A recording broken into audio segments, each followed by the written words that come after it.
Mungkinkah ini kerajaan mewah? Kerajaan Perikatan Nasional yang digelar sebagai kerajaan tebuk atap atau pintu belakang tidak mahu terus-menerus dilabel sebagai pengkhianat. Penggerak yang turut bersekongkol dalam langkah syuratan kini bersilat dengan pelbagai jurus untuk menegakkan benang basah mereka bahawa mereka bukan pengkhianat. Mula-mula mereka meletakkan Mufti Wilayah Persekutuan yang agak disenangi oleh penyokong Pakatan Harapan, Datuk Seri Dr. Zulkifli Mohamed Al-Bakri sebagai Menteri Agama di Jabatan Perdana Menteri. Kerajaan ini tanpa mandat rakyat, tanpa manifesto dan tanpa apa-apa janji reformasi. Cuma ada dua kumpulan yang bernama Donzong dan Jianzong. Kedengaran kononnya mahu membuat reformasi dalam pendidikan negara. Timbalan Menteri Pendidikan 1, Senator Datuk Dr. Mah Hang Sun dilaporkan berkata pihaknya akan bekerjasama dengan Kementerian Pendidikan Malaysia, KPM dan gabungan itu untuk menggerakkan reformasi pendidikan. Saya akan bekerjasama dengan Kementerian Pendidikan tapi yang lebih penting ialah menyatukan semua pihak antaranya Donzong dan Jiaozong, pendidik dari semua pihak. Untuk bersama-sama saya bekerja keras membantu saya menggerakkan reformasi pendidikan, katanya seperti dilaporkan di stesen televisyen NTV7. Kelakar, kumpulan yang menolak pengenalan tulisan Jawi bagi tahun 4 sekolah vernacular kononnya mahu mereformasi pendidikan negara.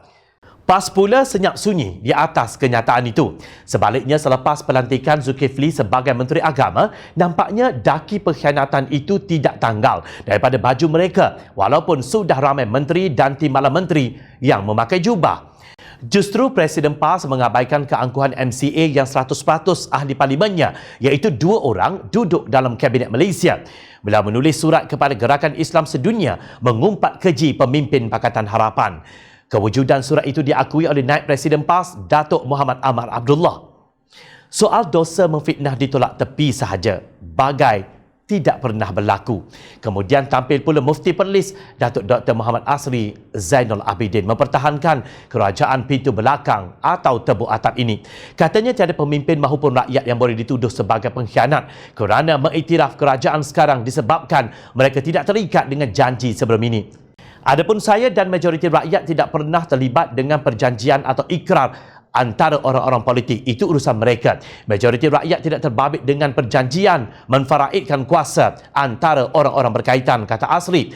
Amat mudah sekali beliau melepaskan gerombolan Perikatan Nasional daripada dosa kerana mungkir janji. Ini kerana kerajaan Perikatan Nasional sekarang kononnya tiada kena-mengena dengan janji Tun Dr. Mahathir Mohamad dengan pemimpin-pemimpin Pakatan Harapan yang mahukan Anwar sebagai pengganti beliau. Asli lupa agaknya. Janji itu dimeterai oleh Presiden parti-parti dalam gabungan Pakatan Harapan, termasuk Perdana Menteri sekarang, Tan Sri Muhyiddin Yassin. Tidakkah itu mungkir janji? Tidak perlu jadi mufti atau hafal ribuan hadis untuk mengetahui janji mesti ditepati. Muhyiddin Yassin telah mengkhianati janji itu. Noktah. Tiada mana-mana pemimpin Pakatan Harapan yang mempertikaikan yang di-Pertuan Agong.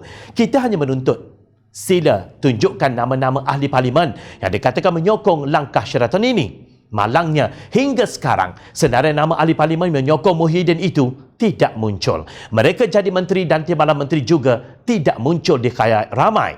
Jika ada yang sesekali tampil pula, mereka menjadi bahan sendaan netizen kerana tindakan yang melucukan. Contohnya, menukar nama Kementerian Alam Sekitar dan Air menjadi Ministry of Environment and Water dengan singkatan MEWA. Malangnya MEWA bermaksud bingung atau bodoh dalam bahasa Kelantan. Nampak macam serasi pula singkatan itu dengan tindakan mereka setakat ini.